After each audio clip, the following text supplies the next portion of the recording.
नवरात्रि ये नाम सुनते ही आंखों के सामने माता जी की भक्ति,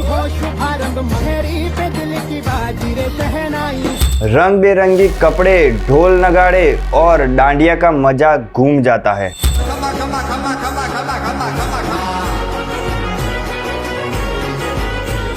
9 दिन का ये पर्व जहां भक्त माता जी की आराधना करता है, लेकिन क्या वाकई ही हर जगह भक्ति होती है या फिर इस भक्ति के नाम पे कुछ ऐसे कारनामे होते हैं जिन्हें सुनकर आप एकदम से हैरान हो जाओगे।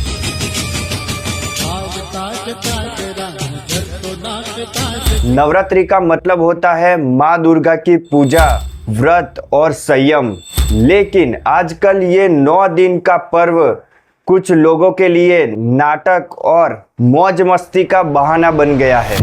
कपड़ों की बात करें तो पहले के जमाने की लड़कियां भारी घाघरा पहना करती थी, दुपट्टे से अपना सिर ढककर गरबा करती थी।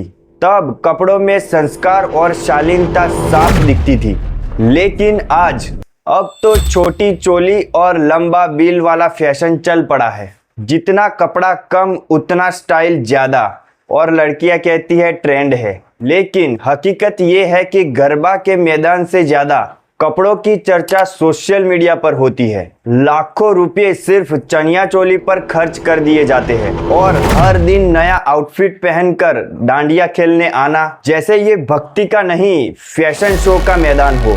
लड़के भी पीछे कहाँ रहते हैं, वो भी शर्ट पैंट छोड़कर फैंसी कुर्ता पहनते हैं, बालों में जेल लगाते हैं, हाथों में महंगे परफ्यूम छिड़कते हैं जिससे लड़कियां इम्प्रेस हो जाएगी। और फिर शुरू होता है पैसा खर्च करने का खेल। खाने पीने से लेकर पानी की बोतल तक सब महंगे दामों पर बिकता है। मैदान में चाट, पानीपुरी, पिज्जा, पास्ता, मतलब कि मंदिर से ज्यादा भीड़ स्टॉल्स पर होती है। लोग कहते हैं कि व्रत कर रहे हैं, लेकिन पेट में चाइनीज, पाव भाजी, कोल्ड ड्रिंक्स भरते रहते हैं।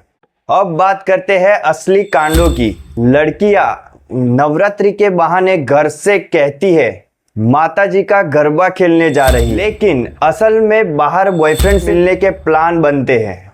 कई मैदान में कोने में खड़े होकर फोटो शूट चलते हैं, कई ग्रुप में बैठकर रील्स बनाई जाती है और कभी कभी तो लड़ाई झगड़े भी हो जाते हैं। उसने मेरी ड्रेस कॉपी कर ली, उसने मेरी फोटो चुरा ली, उसने मेरे बॉयफ्रेंड को ये बोल दिया, उसने मेरी गर्लफ्रेंड को ये बोल दी, वगैरह वगैरह वगैरह। लेकिन सबसे बड़ा सवाल ये है, क्या यही है नवरात्रि का असली मतलब?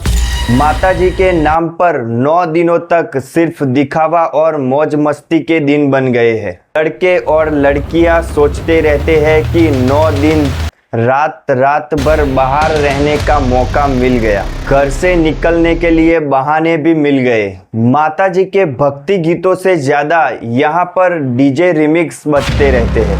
भक्ति में ध्यान नहीं रहता, लेकिन सबसे ज्यादा सेल्फी और फ्लर्टिंग में ध्यान रहता है। और रिसर्च में तो ये भी सामने आया है कि नवरात्रि जैसे त्योहारों के बाद हॉस्पिटल में प्रेगनेंसी के केस भी बढ़ जाते हैं और मेडिकल्स में सबसे ज्यादा दवाइयाँ इसी टाइम पर बिकती है।